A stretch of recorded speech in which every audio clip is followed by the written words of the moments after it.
पहला डॉक्टर महबूब उल हक के द्वारा मानव विकास, दूसरा प्रोफेसर अमृत सेन के द्वारा मानव विकास, तीसरा मानव विकास के 4 स्तंभ और मानव विकास के उपागम। यहाँ से क्वेश्चन 101% पूछा जाता है आपके बोर्ड एग्जाम में। जय हिंद दोस्तों, टॉप फ्लड विषय में आप सभी का स्वागत और अभिनंदन। आज की वीडियो में समझने वाले हैं क्लास 12 जियोग्राफी का चैप्टर तीसरा। चैप्टर का नाम है मानव विकास। इस चैप्टर को हम संपूर्ण चैप्टर को पढ़ने वाले हैं। तो यार वीडियो देखने से पहले मेरे एक छोटा सा काम कर लेना कि अपना टाइम वेस्ट मत करो। ये तो आप 2-4-10 मिनट देखोगे और चले जाओगे, कहोगे कुछ भी समझ में नहीं आ रहा। तो मैं आपसे रिक्वेस्ट करता हूँ कि आप अंत तक वीडियो जरूर देखना।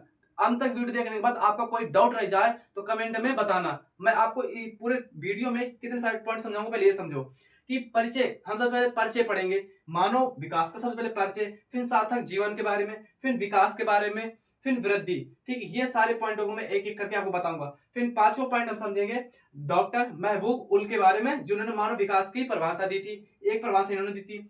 एक परिभाषा हम पढ़ेंगे प्रोफेसर अमृत सेन के द्वारा, जिन्होंने मानव विकास की परिभाषा दी थी। दूसरा सुनेंगे हम मानव विकास के 4 स्तंभ। मान लो कि बोर्ड एग्जाम का सबसे इंपॉर्टेंट क्वेश्चन यहाँ से पूछा जाता है 4 स्तंभ में से। ठीक है, मानव विकास के 4 स्तंभ। दूसरे 8वां पॉइंट हमारा मानव विकास के उपागम। यहाँ से आप कहीं पर देख लेना, इसके पिछले एग्जाम में यहाँ से क्वेश्चन पूछा गया है। ठीक है, पेपर सेट में देखना है। फिर मानव सूचांक, आप समझ सकते हो कि मानव सूचांक कितना महत्वपूर्ण है। फिर इसके मापन, फिर प्रकार, फिर संयुक्त राष्ट्र संघ विकास कार्यक्रम पढ़ेंगे।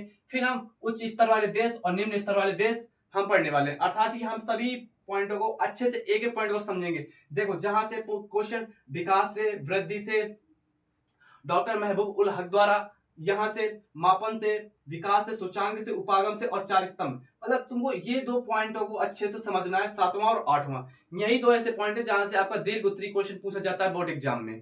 तो देखो, तो आपसे भी फिर से कहता हूं कि आप वीडियो को देखना तो अंत तक देखना, जिससे आपके सारे क्वेश्चन, सारे डाउट खत्म हो जाए। आओ हम प्रश्नों को समझते हैं। पहला हमारा प्रश्न है परिचय। प्रश्न क्यों बोल रहा हूँ, ये सारे प्रश्न ही लिखे हुए हैं। प्रश्न क्या, परिचय में हम परिचय पढ़ेंगे मानव विकास का। आओ हम इस सबको समझते हैं। मित्रों, हमारा पहला पॉइंट है परिचय। हमें परिचय के बारे में समझना है, तो समझो। आदि मानव जो पहिए, अग्नि और पत्थर के औजारों तक सीमित था। इस लाइन को दोबारा समझो कि आदि मानव जो पहिए, अग्नि और पत्थर के औजारों तक सीमित था, वहीं आज के आधुनिक मानव ने नेट, जेट, ऊष्मा के नवीन स्रोत खोजकर तथा नई नई मशीनों का आविष्कार करके अपने लिए विकास के स्वर्णिम द्वार खोल लिए हैं। इस लाइन को दोबारा समझो कि आदि मानव जो पहिए, अग्नि और पत्थर के औजारों तक सीमित था। आदि मानव कहाँ तक सीमित था?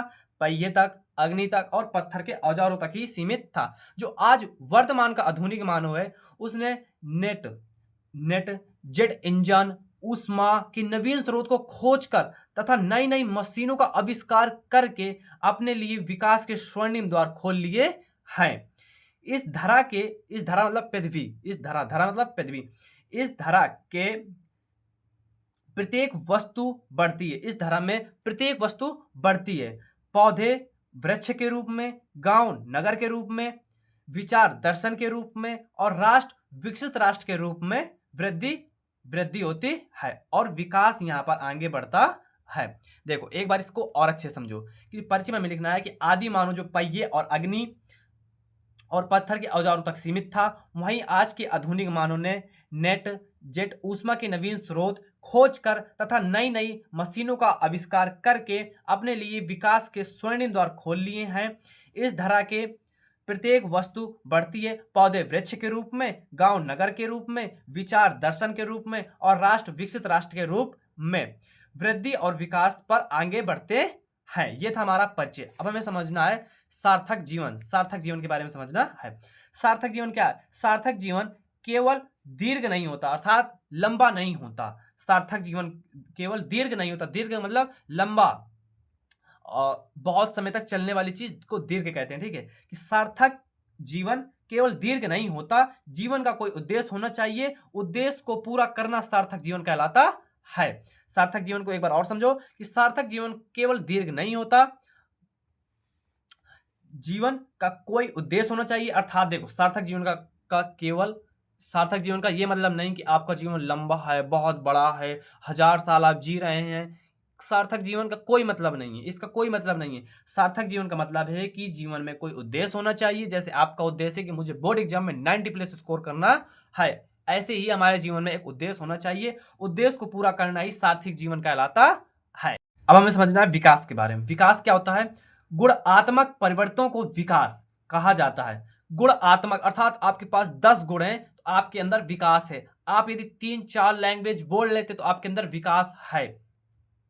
आपके शहर गांव में आधुनिक आधुनिक औजार हैं, जैसे अब वर्तमान में देखो मिसाइलें आ गई हैं। ये क्या है? विकास के हैं, विकास के लक्षण हैं।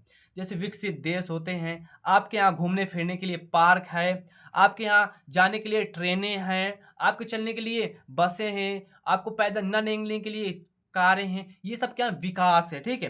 तो विकास कैसा होता है? गुणात्मक होता है। कैसे? गुणात्मक परिवर्तन को विकास कहा जाता है। विकल्प में वृद्धि होना, विकल्प में वृद्धि होना, वर्तमान स्थिति में परिवर्तन की संख्या में होने वाले परिवर्तन को ही विकास कहा जाता है। अर्थात विकल्प में वृद्धि होना और विकल्पों में परिवर्तन, संख्या में परिवर्तन होना ही विकास कहलाता है। विकास कैसा होता है? गुणात्मक होता है। आपके अंदर यदि 10-20 गुण हैं तो आपके अंदर विकास है। आप ये सीधे से समझो, ठीक है। परिभाषा पर मत रटो, शब्दों को पकड़ो और वर्डों को समझो। विकास क्या है? गुणात्मक परिवर्तनों पर विकास है, को विकास कहा जाता है। विकल्पों में वृद्धि होनी चाहिए, अर्थात आपके पास आपने इंटर कर लिया, आपने इंटर करने के बाद आपने 7-8 नौकरियों को निकाल लिया। क्या किया? 7-8 नौकरी को निकाल लिया। तो आपको विकल्प चुनने का विकल्प मिलता है। इसी को विकल्पों में वृद्धि होनी चाहिए, मतलब 8-10 विकल्प होने चाहिए, उसमें वृद्धि होना चाहिए। इसी को विकास कहते हैं। आप सिंपल भाषा में समझो, थ्योरी पर मत जाओ, परिभाषा पर मत जाओ। जो मैं समझा रहा हूं वो समझो कि विकास क्या है? गुणात्मक परिवर्तन होना चाहिए, विकल्पों में वृद्धि होनी चाहिए, इसी को विकास कहते हैं। नेक्स्ट पॉइंट हमारा वृद्धि। अब हम वृद्धि को समझेंगे कि वृद्धि होती है जो वो मात्रात्मक होती है। वृद्धि को मापा जा सकता है। अब ये मात्रात्मक क्या होता है? वृद्धि में मात्रात्मक क्या? यदि वृद्धि में आपके पास 7-8 ऑप्शन है आपके पास, जैसे कि अब ये समझो आपके पास एक जैसी बुकें, जैसे एक जैसे बुकें 7-8 बुकें, तो वो कैसी हुई? मात्रात्मक हुई, संख्यावादक हुई। कैसे संख्यावादक हुई? जिनको मापा जा सकता है, जिनको गिना जा सकता है, मापा जा सकता है।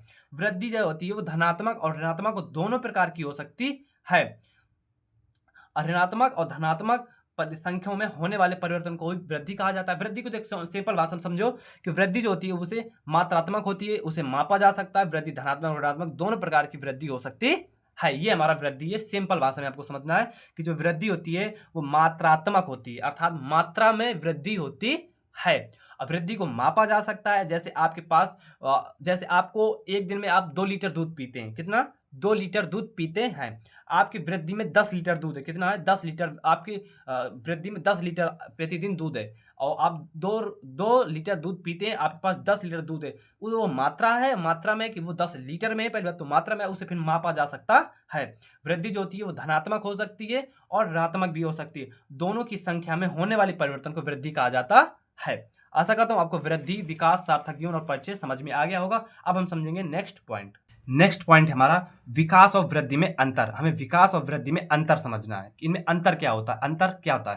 तो विकास गुणात्मक होता है। पहली बात तो ये समझना है कि विकास जो होता है वो गुणात्मक होता है और वृद्धि मात्रात्मक होती है। वृद्धि कैसी होती है? मात्रात्मक होती है। और विकास कैसा होता है? गुणात्मक होता है। वृद्धि मात्रात्मक होती है।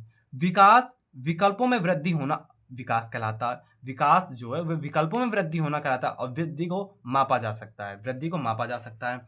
तीसरा पॉइंट है विकास और वृद्धि दोनों धनात्मक तथा ऋणात्मक हो सकती है। विकास ऋणात्मक कैसे होगा? आप तो ये तो समझ में आता है कि धनात्मक होगा। विकास ऋणात्मक कैसे होगा? मान लो आपके पास शिक्षा ही नहीं, आपको पता ही नहीं है कि घर कैसे बनाना है, घर कैसे बनाना, तो आपका विकास कैसे, आपकी वृद्धि कैसे होगी? जब वृद्धि नहीं होगी तो विकास नहीं होगा। जब आपको पता होगा कि घर कैसे बनाना है, शिक्षा होगी तो आपके पास विकास होगा। यदि शिक्षा नहीं तो आप ऋणात्मक जा रहे हैं। यदि आप पढ़ नहीं रहे ना तो आप प्रतिदिन कम से कम 1000 लोगों से नीचे जा रहे हैं। प्रतिदिन आप डाउन जा रहे हैं, नीचे जा रहे हैं, अर्थात ऋणात्मक में जा रहे हैं। यदि पढ़ रहे हैं प्रतिदिन 1 घंटा एक्स्ट्रा पढ़ रहे हैं, सभी लोग 7 घंटे पढ़ते हैं, आप 8 घंटे पढ़ते हैं, तो आप 1000 लोगों से आगे जा रहे हैं। ये बात को याद रखना, ठीक है। ये था विकास और वृद्धि में अंतर। अब हमें समझना है नेक्स्ट पॉइंट। नेक्स्ट पॉइंट है हमारा डॉक्टर महबूब उल हक द्वारा मानव विकास का वर्णन।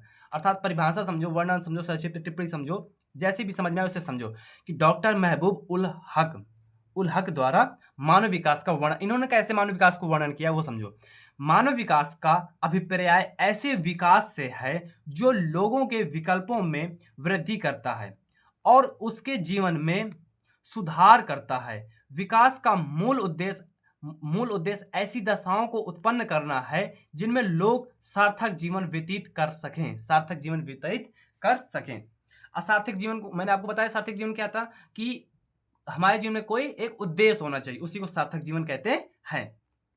अब देखो दोबारा समझो कि मानव विकास का अभिप्राय ऐसे विकल्पों से है जो लोगों के विकल्पों में वृद्धि कर सकते हैं। लोगों के विकल्पों में वृद्धि, यदि आपकी इनकम 10,000 रुपये, वही इनकम को आपके पास 3-4 विकल्प हो जाएं कि आपको 10,000 इनकम मिलेगी, 20,000 मिलेगी, 30,000 मिलेगी, 40,000 मिलेगी, 50,000 मिलेगी, तो आप कौन से विकल्प लेंगे? जिसमें ज़्यादा विकल्प होंगे उसी में वृद्धि होगी और उसके जीवन में सुधार हो सके, उसके जीवन में क्या हो सके? सुधार हो सके। विकास का मूल उद्देश्य ऐसी दशाओं का उत्पन्न करना है जिनमें लोग सार्थक जीवन को व्यतीत कर सकें। ये किसने कहा था? ये डॉक्टर महबूब उल हक द्वारा मानव विकास का वर्णन किया गया है। मानव विकास का अभिप्राय ऐसे विकास से है जो लोगों के विकल्पों में वृद्धि करता है और उसके जीवन में सुधार लाता है। विकास का मूल उद्देश्य ऐसी दशाओं को उत्पन्न करना है जिनमें लोग सार्थक जीवन को व्यतीत कर सकें।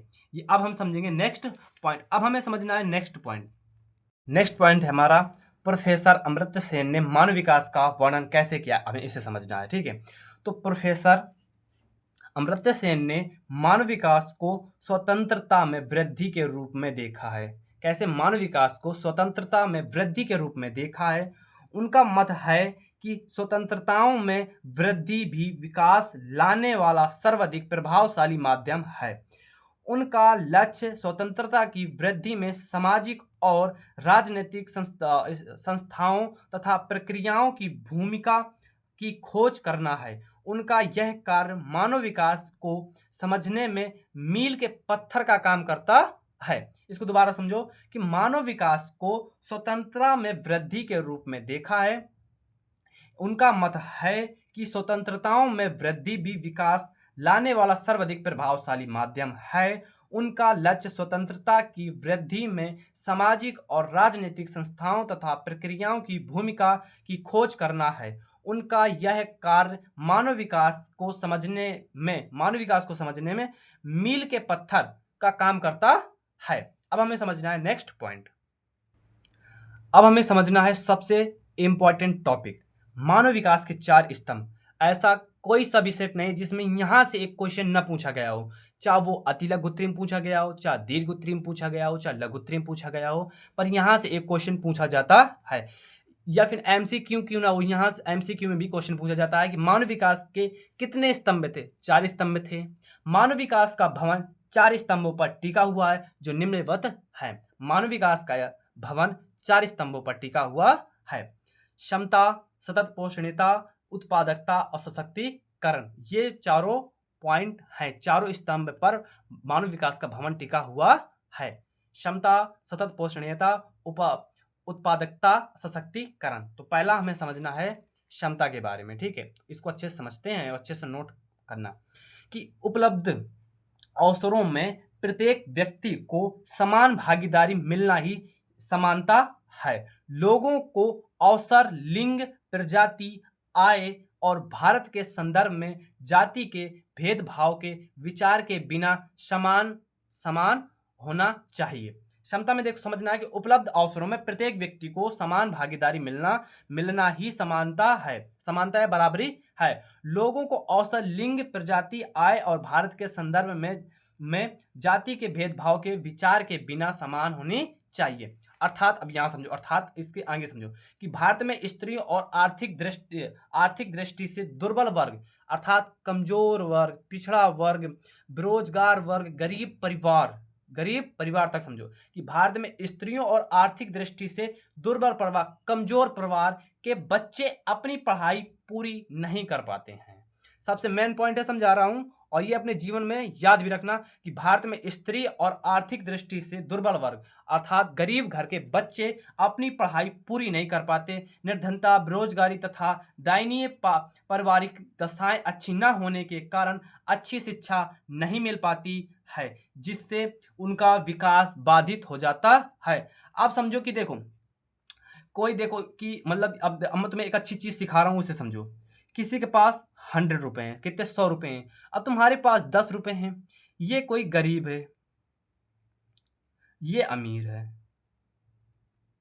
अब आपको कह दें कि आपको दोनों को करोड़पति बनना है। क्या बनना है? करोड़पति बनना है। क्या? करोड़पति बनना है। क्या? करोड़पति बनना है। तो इनमें से कौन करोड़पति बनेगा? आप दिमाग लगाओ, कौन बनेगा? 100 रुपए वाला बनेगा ना। 100 रुपए से वो 1000 रुपए तक तो बना ही लेगा, पर 10 रुपए वाला क्या ज्यादा से ज्यादा 100 रुपए तक ही पहुंच पाएगा। वैसे ही एक बार और समझो कि मान लो कि दो लोगों की रेस हो रही हो, एक के पांव बांध दिए जाए और एक को ऐसे भगाया जाए, तो कौन जीतेगा? जिसके पैर नहीं बंधे ना, वो जीतेगा ना। वैसे ही यहाँ समझो कि भारत में स्त्री और आर्थिक दृष्टि से दुर्बल वर्ग के बच्चे अपनी पढ़ाई पूरी नहीं कर पाते हैं। निर्धनता, बेरोजगारी तथा दयनीय पारिवारिक दशाएं अच्छी न होने के कारण अच्छी शिक्षा नहीं मिल पाती है जिससे उनका विकास बाधित रह जाता है। नेक्स्ट पॉइंट है हमारा सतत पोषणीयता। ठीक है, हमें सतत पोषण के बारे में समझना है। तो देखो इसमें क्या लिखना है कि प्रत्येक व्यक्ति को वृद्धि और विकास के लिए, उचित जीवन निर्वाह के लिए सतत पोषण की आवश्यकता होती है। कि प्रत्येक पीढ़ी को समान अवसर मिले, भावी पीढ़ियों को ध्यान में रखकर पर्यावरणीय, वित्तीय और मानव संसाधनों का उपयोग करना चाहिए। इनमें से किसी भी संसाधन का दुरुपयोग भावी पीढ़ी के लिए अवसरों को कम करेगा। अब इसको मैं आपको अच्छे से समझाऊंगा, पहले आप एक बार इसको और पढ़ो। देखो क्या लिखा है कि प्रत्येक व्यक्ति को वृद्धि और विकास के लिए, उचित जीवन निर्वाह अर्थात जीवन जीने के लिए सतत पोषण की आवश्यकता होती है।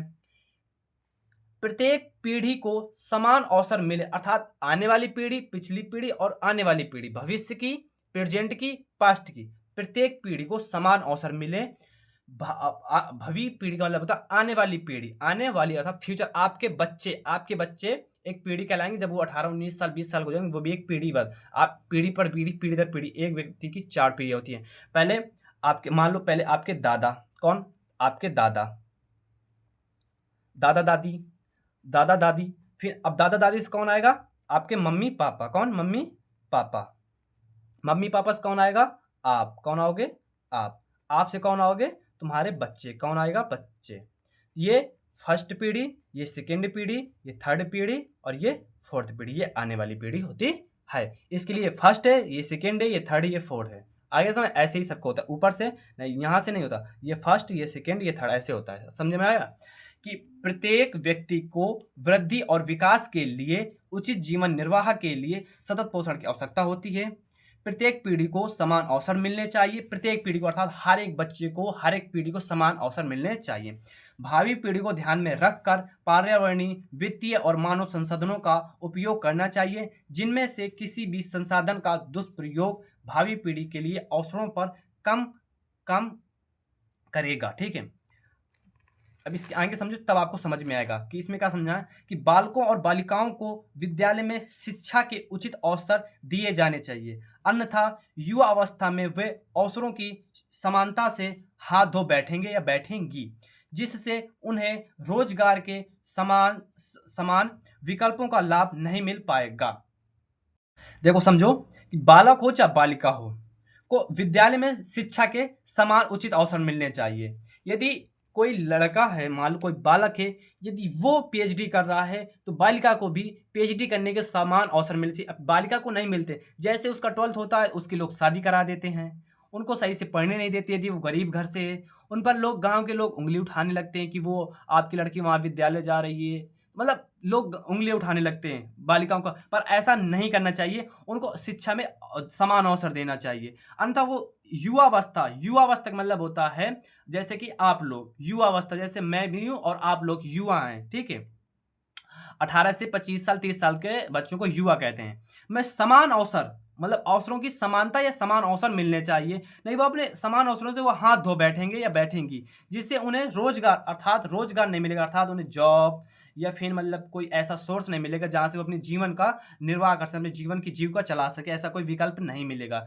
बालक हो चाहे बालिका हो, उनको विद्यालय में शिक्षा के उचित अवसर मिलने चाहिए, अर्थात समान अवसर मिलने चाहिए। अन्यथा युवावस्था में वो अवसरों के समानता से हाथ धो बैठेंगे या बैठेंगे, जिससे उन्हें रोजगार के समान विकल्प का लाभ नहीं मिल पाएगा, वो बेरोजगार रह जाएंगे। ये था हमारा सतत पहुंचनेता। आशा करता हूँ आपको ये समझ में आ गया होगा। इनको अच्छे से पढ़ना, आपको नोट्स बना लेना और इनको याद करना। अब हम समझेंगे नेक्स्ट पॉइंट। हमारा नेक्स्ट पॉइंट था, तीसरा पॉइंट है उत्पादकता। क्या उत्पादकता, अब इसे हमें समझना है। यहाँ उत्पादकता का शब्द का प्रयोग मानव श्रम की उत्पादकता के संदर्भ में किया जाता है।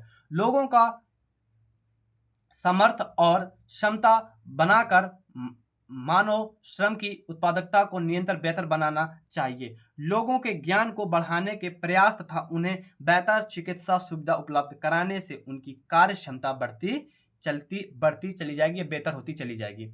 उत्पादकता का मतलब क्या है, इसे बेहतर तरीके से समझो कि यहाँ उत्पादकता शब्द का प्रयोग मानव श्रम किसके लिए, मानव श्रम के लिए किया गया है। मानव श्रम की उत्पादकता के संदर्भ में किया जाता है। लोगों का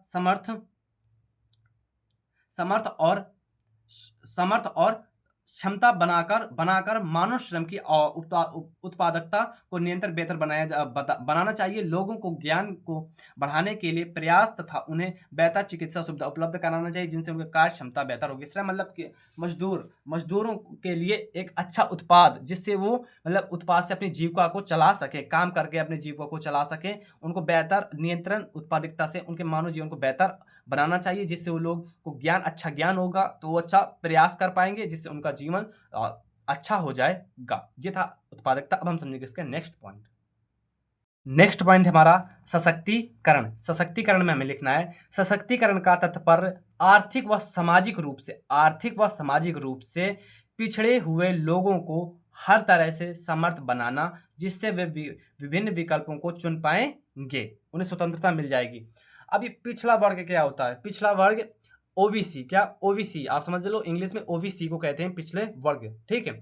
सशक्तिकरण का तात्पर्य आर्थिक व सामाजिक रूप से पिछड़े हुए लोगों को हर तरह से समर्थ बनाना, जिससे वे विकल्प चुनने के लिए स्वतंत्र रहें। ये था हमारा सशक्तिकरण। मानव विकास के चारों स्तंभों को अच्छे से पढ़ लिया। ये चारों स्तंभ थे, इनके बारे में आपको अच्छे से याद रखना है, यहाँ से बोर्ड एग्जाम में क्वेश्चन पूछा जाता है।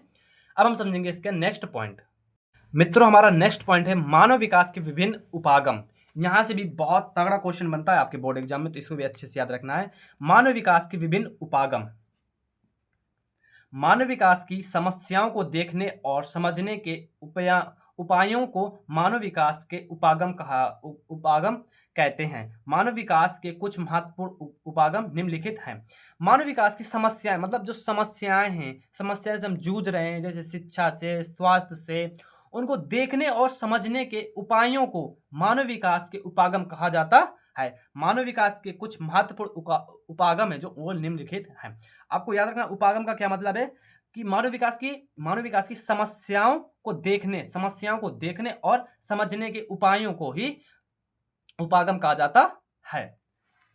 पहला हमारा उपागम है आय उपागम। आय मतलब रुपया पैसा, आय का मतलब होता है आपकी आमदनी कितनी है, आमदनी कितनी है। आय उपागम समझो, ये मानव के सबसे पुराने उपागमों में से एक है, सबसे पुराने उपागमों में से एक है। इसमें मानव विकास को आय के साथ जोड़कर देखा जाता है। आय का उच्च स्तर विकास के ऊंचे शिखर को दर्शाता है।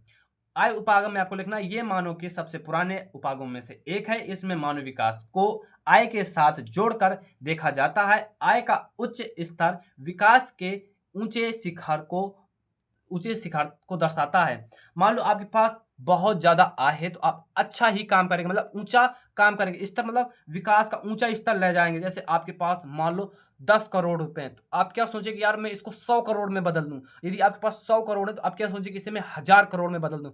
मतलब कि यदि आपके पुराने ये मानव के सबसे पुराने उपागमों में से एक है, इसमें मानव विकास को आय के साथ जोड़कर देखा जाता है। ये था हमारा आय उपागम। अब हम समझेंगे कल्याण उपागम के बारे में।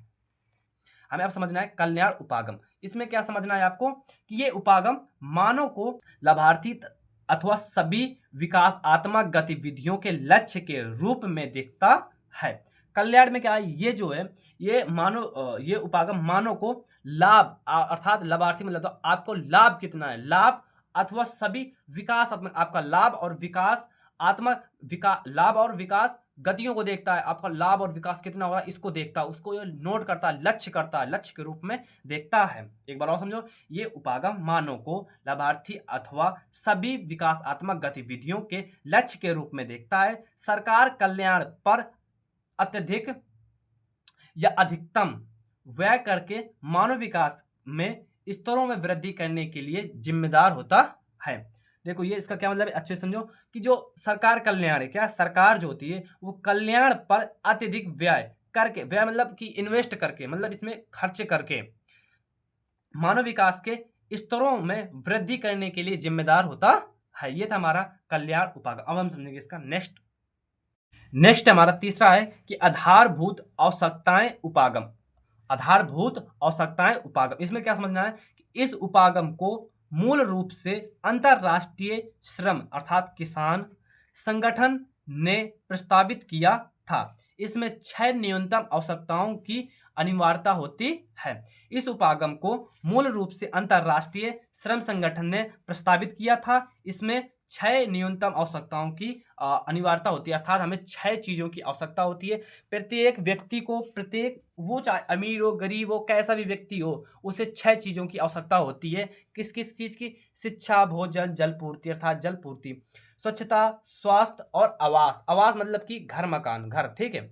शिक्षा तो आप समझते हो, शिक्षा पढ़ाई लिखाई ज्ञान, भोजन खाना पीना, जलपूर्ति जल मतलब पानी, स्वच्छता साफ सफाई, स्वास्थ्य आपका स्वास्थ्य कैसा है, अच्छा रहना चाहिए, ठीक है, सभी का स्वास्थ्य अच्छा रहना चाहिए। आवास मतलब आपका घर क्या है। ये 6 चीजें हर एक व्यक्ति को आवश्यकता होती है। यदि ये 6 चीजें नहीं है, इनमें से भी 3 ऐसी चीजें जो 100% होनी चाहिए, आवास, भोजन और शिक्षा। भोजन में जल भी आ जाता है, तो हमें 3 तो बहुत ही मेन है। यदि आपके पास स्वच्छता अच्छी नहीं तो आप स्वयं स्वच्छ रह सकते हो, बट जो अंतरराष्ट्रीय श्रम अर्थात अंतरराष्ट्रीय किसान मतलब किसान कह सकते हो, श्रम मजदूर कह सकते हो, जो संगठन ने प्रस्तावित किया था कि ये 6 न्यूनतम आवश्यकताओं को पूरी करती है। शिक्षा, भोजन, जल पूर्ति, स्वच्छता, स्वास्थ्य और विकास। ये पॉइंट आपको 6 पॉइंट याद रखने हैं। अब हमें समझना है क्षमता उपागम। क्या क्षमता उपागम? इस उपागम का संबंध प्रोफेसर अमर्त्य सेन से है। इस उपागम का संबंध प्रोफेसर अमर्त्य सेन से है। संसाधनों तक पहुंच के क्षेत्रों में मानव क्षमताओं का निर्माण करना बढ़ते मानव विकास की कुंजी है। दोबारा समझो कि संसाधनों तक पहुंच के क्षेत्रों में मानव की क्षमताओं का निर्माण करना बढ़ते मानव विकास की कुंजी है। मानव विकास के विभिन्न उपागम, हमने मानव विकास के विभिन्न उपागमों को अच्छे से समझा। यहाँ से बोर्ड एग्जाम में क्वेश्चन पूछा जाता है, इसे आपको यही मतलब इस चैप्टर के देखो 2 ही 3 पॉइंट है जिनको मैंने आपको बता दिया, आप इनको अच्छे से समझना। अब हम इसका नेक्स्ट पॉइंट समझते हैं। नेक्स्ट पॉइंट हमारा मानव विकास क्यों महत्वपूर्ण है, अर्थात मानव का विकास क्यों महत्वपूर्ण है। अब मैं आपसे एक क्वेश्चन पूछता हूँ, आप पढ़ाई क्यों कर रहे हैं? अपने विकास के लिए कर रहे हैं, अपने आर्थिक जीवन को सुधारने के लिए कर रहे हैं, अपनी आय को बढ़ाने के लिए कर रहे हैं, अपनी शिक्षा को बढ़ाने के लिए कर रहे हैं, आप बेरोजगार न रहें, इसीलिए तो आप ज्ञान प्राप्त कर रहे हैं। ये इसी में तो आपका विकास हो रहा है ना, किसमें? शिक्षा में, आर्थिक जीवन में, ये सभी में क्या होना चाहिए? विकास होना चाहिए। तो इसको देखो समझो, मानव विकास क्यों महत्वपूर्ण है? देश के आर्थिक विकास के लिए। यदि आप विकसित रहेंगे, आपका आर्थिक मतलब आपका आर्थिक जीवन अच्छा होगा, तो देश का भी आर्थिक विकास होगा। आपकी आय अच्छी होगी अर्थात प्रति व्यक्ति आय अच्छी हो गई, तो राष्ट्रीय आय भी क्या होगी? अच्छी होगी। तो राष्ट्रीय आय और प्रति व्यक्ति आय के लिए, श्रम के लिए, श्रम मतलब मजदूरों के लिए यदि आपका विकास होगा, तो आप में मान लो कोई मजदूर नहीं, मतलब कोई ऐसा काम करोगे जिससे आपकी रोटी रोजी चल सके, जीविका चल सके, आप श्रम ना कहलाएं। मतलब आप रहोगे तो श्रमिक, या सभी लोग श्रमिक हैं, यहाँ तक कि मैं भी एक श्रमिक हूँ, ठीक है। तो इसको श्रमिक के लिए मानव विकास बहुत महत्वपूर्ण है, ठीक है। इसके नेक्स्ट पॉइंट है शिक्षा के लिए, बेरोजगारी के लिए आदि के लिए ये महत्वपूर्ण है। मानव विकास क्यों महत्वपूर्ण है? क्योंकि देश के आर्थिक विकास के लिए, राष्ट्रीय आय और प्रति व्यक्ति आय के लिए, श्रम के लिए, शिक्षा, बेरोजगारी आदि के लिए मानव विकास आवश्यक है।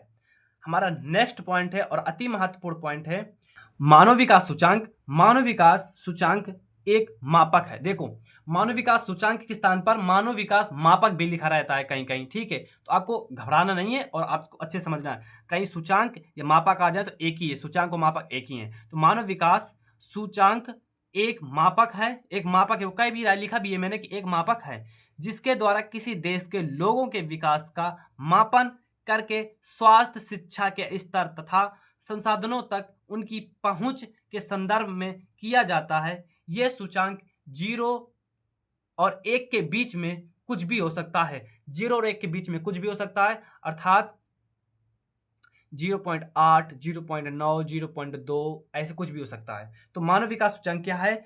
एक मापक है। ये क्या है? एक मापक है जिसके द्वारा किसी देश के लोगों को विकास को मापा जाता है। किसी भी देश के विकास को मापा जाता है। किसके द्वारा मापा जाता है? मानव विकास सूचांक के द्वारा किसी भी देश के विकास को मापा जाता है। क्या क्या मापा जाता है? स्वास्थ्य, शिक्षा के स्तर तथा संसाधनों तक उनकी पहुंच के संदर्भ में किया जाता है। उनकी मतलब स्वास्थ्य, शिक्षा को मापा जाता है। ये जो सूचांक होता है ये 0-1 के बीच में कुछ भी हो सकता है। ये था हमारा मानव विकास सूचांक। अब हम समझेंगे इसके नेक्स्ट पॉइंट। नेक्स्ट पॉइंट है हमारा कि मानव विकास सूचांक निर्मित करने का जो श्रेय है वह है डॉक्टर महबूब उल हक को जाता है। मानव विकास सूचांक निर्मित करने का श्रेय अर्थात निर्मित या निर्माता, पिता, पितामह किसे कहा जाता है? तो डॉक्टर महबूब उल हक को कहा जाता है। नेक्स्ट हमारी हेडिंग है मानव विकास सूचांक का मापन किस प्रकार किया जाता है। मानव विकास सूचांक का मापन किस प्रकार किया जाता है? तो संयुक्त राष्ट्र के अनुसार, किसके अनुसार? संयुक्त राष्ट्र के अनुसार मानव विकास लोगों के विकल्पों को विकसित व परिवर्धित करने की प्रक्रिया है। मानव विकास सूचांक स्वास्थ्य, शिक्षा तथा संसाधनों तक पहुंच जैसे प्रमुख क्षेत्रों में निष्पादन के आधार पर देश का क्रम तैयार करता है। यह क्रम 0 से 1 के बीच के स्कोर पर आधारित होता है जो किसी देश के मानव विकास सूचांक के रिकॉर्ड से प्राप्त किया जाता है। राष्ट्रीय मतलब संयुक्त राष्ट्र के अनुसार मानव विकास जो होता है, मानव विकास लोगों के विकल्प को विकसित व परिवर्धित करता है। परिवर्धित का मतलब और बहुत से स्रोतों को खोजता है। प्रक्रिया मतलब विकास व परिवर्तित करने की प्रक्रिया है। मानव विकास सूचांक स्वास्थ्य, शिक्षा तथा संसाधनों तक पहुंच जाता है जैसे प्रमुख क्षेत्रों में निष्पादन के आधार पर देश के क्रम को तैयार करता है। यह क्रम 0 से 1 के बीच के स्कोर पर आधारित होता है जो किसी देश के मानव विकास सूचांक के रिकॉर्ड से प्राप्त किया जाता है। हमारा नेक्स्ट पॉइंट है मानव विकास के मापन के 3 प्रमुख सूचांक कौन कौन से, हमें यह समझना है। मानव विकास के मापन के 3 प्रमुख सूचांक, यहां से भी क्वेश्चन बहुत बार पेपर में पूछा गया है तो इसे भी आप अच्छे से नोट कर लेना कि मानव विकास के मापन के 3 प्रमुख सूचांक कौन कौन से।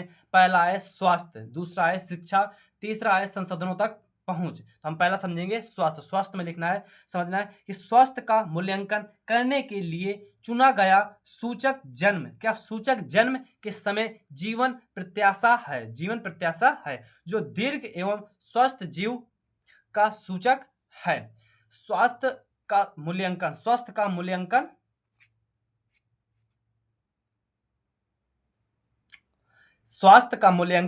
करने के लिए चुना गया सूचक जन्म के समय जीवन प्रत्याशा है जो दीर्घ एवं स्वस्थ जीव का सूचक है।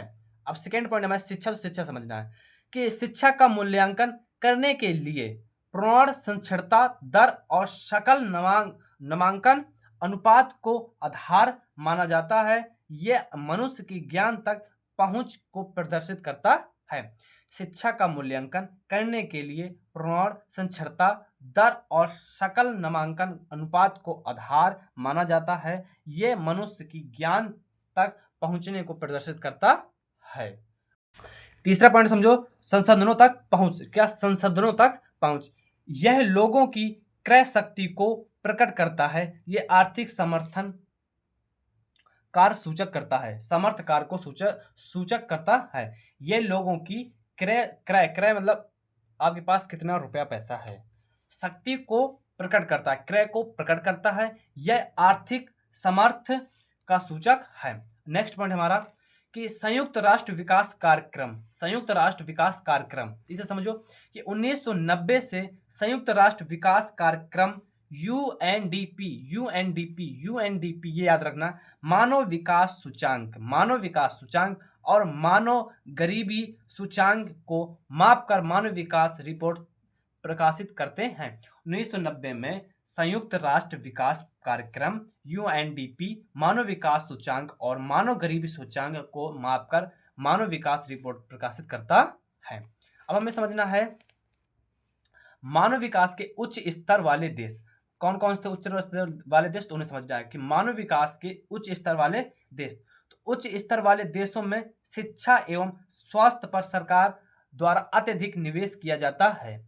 जो देश उच्च स्तर वाले देश होंगे उनमें शिक्षा और स्वास्थ्य पर सरकार द्वारा अत्यधिक निवेश किया जाता है। और एक भारत है जिसमें 18% शिक्षा पर टैक्स लगता है, जीएसटी भरनी पड़ती है 18%। यदि आपने कोई फार्म भरा ना, उसमें 100 रुपये का फार्म है तो आपको 18 रुपये एक्स्ट्रा देना होगा, जो 18 रुपये आपके लिए बहुत ज़्यादा होता है। जिसके पास पैसे नहीं होते ना, जिसके पास कहते हैं कि उससे कीमत पूछो जिसके पास वो चीज़ नहीं होती। ठीक है, कि उच्च स्तर वाले देशों में शिक्षा एवं स्वास्थ्य पर सरकार द्वारा अत्यधिक निवेश किया जाता है। उच्च स्तर वाले देशों की संख्या 53 है। कितनी है? उच्च स्तर वाले देशों की संख्या कितनी है? 53 है। और अति उच्च वाले देशों की संख्या 66 है। ये बात आपको याद रखनी है। उच्च स्तर वाले देशों की संख्या 53 है। कितनी है? 53 है। और अत्यधिक ऊंचे स्तर वाले की संख्या 66 है। उच्च स्तर वाले देशों का मानव विकास सूचांक का स्कोर, एक बार अच्छे समझो, उच्च स्तर वाले देशों का मानव विकास सूचांक का स्कोर 0.71 से 0.799 तक होता है। तो ये क्या लिखा मैंने? ये है अति उच्च स्तर वाले देश का जो स्कोर है मानव विकास सूचांक वो 0.8 होता है, जो मैं इसे यहाँ पर काट दे रहा हूँ जिससे आपको कंफ्यूजन ना हो। आपको एक बार और अच्छे समझो कि उच्च स्तर वाले देशों का मानव विकास सूचांक का स्कोर 0.701 से 0.7799 के बीच होता है, 9 के बीच होता है। और 0.8 है, जो ये 0.8 है, ये अति उच्च है। क्या? अति उच्च स्तर वाले देश हैं। आगे समझो कि उच्च स्तर वाले देश कौन कौन से उच्च स्तर वाले देश निम्नलिखित हैं। पहला है स्विट्जरलैंड। यदि क्वेश्चन में आता है ना कि उच्च स्तर वाले देशों में से मतलब निम्न में से कौन सा उच्च स्तर वाला देश है, तो आपको स्विट्जरलैंड याद रखना है। स्विट्जरलैंड नहीं दिया तो नॉर्वे दिया होगा, नॉर्वे नहीं तो आइसलैंड, हांगकांग चीन है, Australia, Denmark, Sweden, Ireland, Germany और नीदरलैंड। देखो क्वेश्चन आपसे एमसीक्यू में पूछ सकता है कि उच्च स्तर निम्न में से उच्च स्तर वाला देश है, तो आपको स्विट्जरलैंड आंसर होना चाहिए। स्विट्जरलैंड है पहले नंबर में, दूसरे में नॉर्वे, तीसरे में आइसलैंड, चौथे में हांगकांग अर्थात चीन, पांचवें में ऑस्ट्रेलिया, छठवें में डेनमार्क, सातवें में स्वीडन, आठवें में आयरलैंड, नौवें में जर्मनी, 10वें में नीदरलैंड। ये 10 देश हैं जो ये हैं उच्च स्तर वाले मानव विकास सूचांक के देश हैं। भारत का स्थान कौन सा है? 132वां स्थान है। भारत का कितना स्थान है? 132वां स्थान है मानव विकास सूचांक में। अब हम समझते हैं इसके आगे के पॉइंट। नेक्स्ट पॉइंट है कि मानव विकास के निम्न स्तर वाले देश। देखो हमने अभी उच्च स्तर वाले देश पढ़े 10, ठीक है। पहले नंबर में कौन है? स्विट्जरलैंड, दूसरे में नॉर्वे। अब हम आगे समझे मानव विकास के निम्न स्तर वाले देश। जो निम्न स्तर है मतलब सबसे नीचे स्तर वाले, निम्न स्तर वाले विकास में मानव विकास, विश्व में मानव विकास के निम्न स्तरीय देश की संख्या 33 है। विश्व में मानव विकास के निम्न स्तरीय देशों की संख्या 33 है। ये छोटे देश राजनीतिक अपद्रव मतलब घर में कलह युद्ध मचा देता है। गृह युद्ध के कारण सामाजिक अस्थिरता, अकाल तथा बीमारी के दौर से गुजर रहे हैं। जो मतलब कि छोटे देश हैं, मतलब जो निम्न स्तरीय देश हैं, वे क्या हैं कि वो 33 हैं। वे अपने घर से परेशान है। अपने घर से मतलब कि क्या होता है? अपने घर से मतलब गृह युद्ध। मान लो कि आपके घर में 10 लोग हैं, उसमें लड़ाई चल रही है। क्या लड़ाई चल रही है? कहीं कोई इससे लड़ता है, मान लो कि क्लास में कोई इससे लड़ रहा है, इससे लड़ रहा है, मतलब कोई किसी से लड़ ही रहा है, ठीक है। गृह युद्ध तथा अकाल। गृह युद्ध के बाद अकाल मतलब कि पानी न बरसना, खेती न होना, अकाल होना, बीमारी के दौर से गुजर रहे हैं। ये निम्न स्तर वाले देश हैं, 33 हैं, ठीक है। अब हमें कुछ नोट पॉइंट मैंने लिख के रखा है, इन्हें आप जरूर समझना, यहाँ से आपको अच्छा लगेगा पढ़ने में, बहुत अच्छी चीजें यहाँ मैं बताऊंगा कि मानव विकास प्रतिवेदन के अनुसार 2006 में भारत मानव विकास के दृष्टि से 126वें स्थान पर था। 2006 में भारत 126वें स्थान पर था। 2022 में 132वें स्थान पर है।